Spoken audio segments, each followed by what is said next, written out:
I have had the pleasure of hearing Chana many times. Her story always is amazing, and how she survived, and how and who she played with, and what she did in her life, and I'm just proud that she is my friend. Thank you. And family. We're family. Yes, we're family. You know how this way goes. Out by accident. Yeah. I present Chana Pick. Okay. Good evening. Good evening. So I'm going to tell you quite a sad part of my life. I begin and I end with Anne Frank, and in the middle I tell you about 3 or 4 miracles that my sister, that is 12 years younger than me, had and survived 2 concentration camps. And I think that was quite, she was born 1940. So she was after the war, she was 4.5 years old.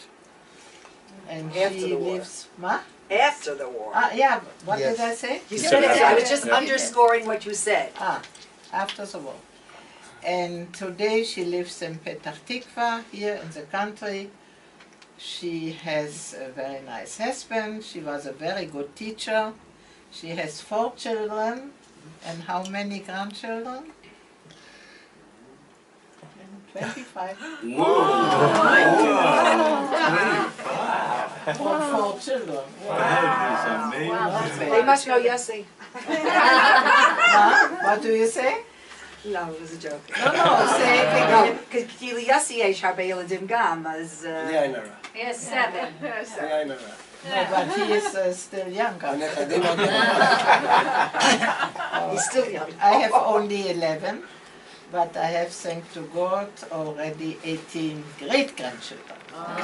And 3 at the way. Okay. Wow.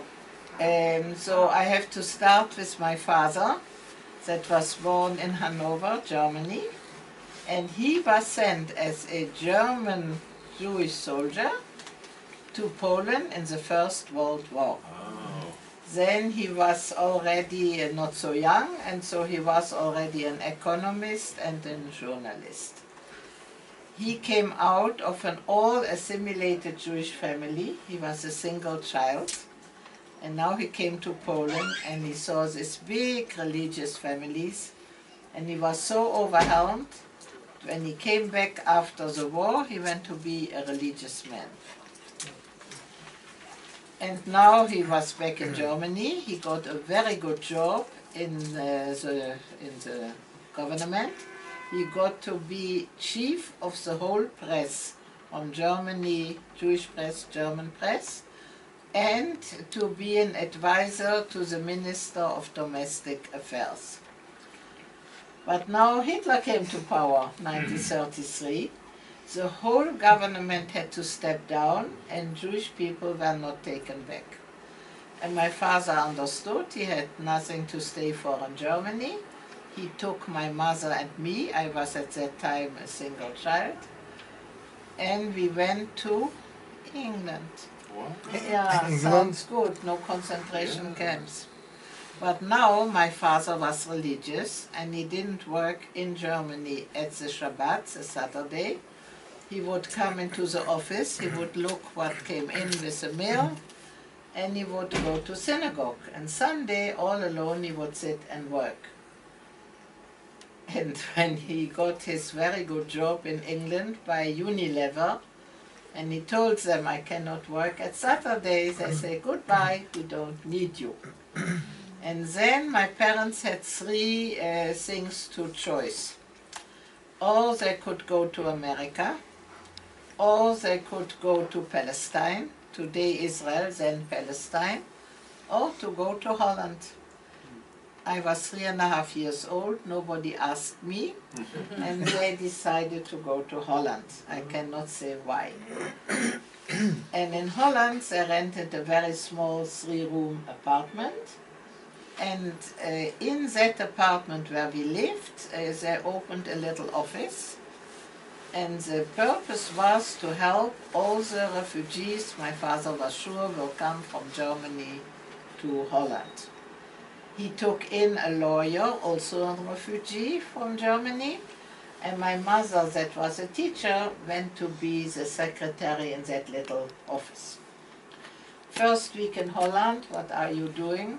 Mother takes me to the grocery shop. There she met another lady with her little daughter, and it was Mrs. Frank with her daughter Anne.